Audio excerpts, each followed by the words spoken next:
Hello class, good morning. हम पढ़ रहे थे मनोविज्ञान की शाखाएं।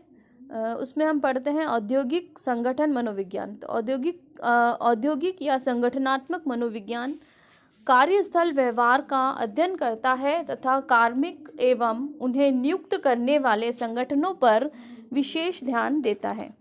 औद्योगिक संगठनात्मक मनोविज्ञान कर्मचारियों के प्रशिक्षण, कार्य दशा में सुधार तथा कर्मचारियों को नियुक्ति के मानक से संबंधित होता है। उदाहरण के लिए संगठनात्मक वैज्ञानिक इस बात का सुझाव दे सकता है कि कंपनी एक नई प्रबंध संरचना तैयार करे जो कर्मचारी तथा प्रबंधक के मध्य के संवाद में वृद्धि कर सके। औद्योगिक एवं संगठनात्मक मनोविज्ञानिक की पृष्ठभूमि में संज्ञानात्मक तथा सामाजिक मनोविज्ञान में प्राप्त प्रशिक्षण होता है।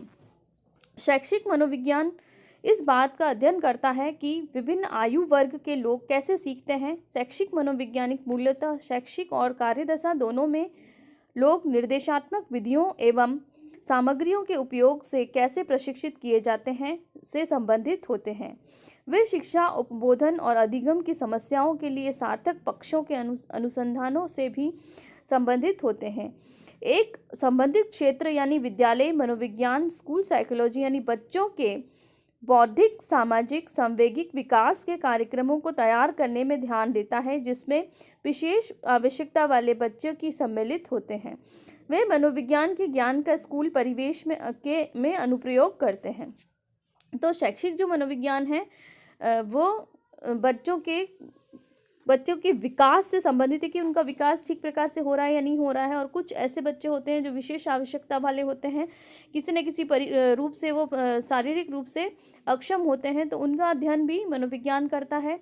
फिर क्रीड़ा मनोविज्ञान का निष्पादन अभिप्रेरणा स्तर बढ़ाकर मनोवैज्ञानिक सिद्धांतों द्वारा सुधार लाने का प्रयास करता है। क्रीड़ा मनोविज्ञान तुलनात्मक रीति से नया क्षेत्र है, परंतु विश्व स्तर पर इसका स्वीकृति पा रहा है। फिर है मनोविज्ञान की अन्य उद्भुत शाखाएं। इसके अलावा हमने जो ऊपर पढ़ी उनके अलावा और कौन कौन सी शाखाएं हैं उसके बारे में जानते हैं। तो मनोविज्ञान के अनुसंधान एवं अनुप्रयोग में अंतर्विषयक ध्यान के कारण अन्य अनेक क्षेत्र उत्पन्न हुए, जैसे वैमानिकी मनोविज्ञान, अंतरिक्ष मनोविज्ञान, सैन्य मनोविज्ञान, न्यायालयिक मनोविज्ञान, ग्रामीण मनोविज्ञान, अभियांत्रिकी मनोविज्ञान, प्रबंधकीय मनोविज्ञान, सामुदायिक मनोविज्ञान, महिला मनोविज्ञान तथा राजनीतिक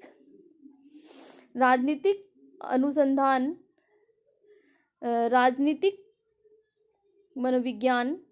कुछ उदाहरण हैं, नीचे दिए गए क्रियाकलाप दिए गए हैं जो मनोविज्ञान में अपनी रुचि के क्षेत्र से पहचानिए। तो ये आप देख सकते हैं।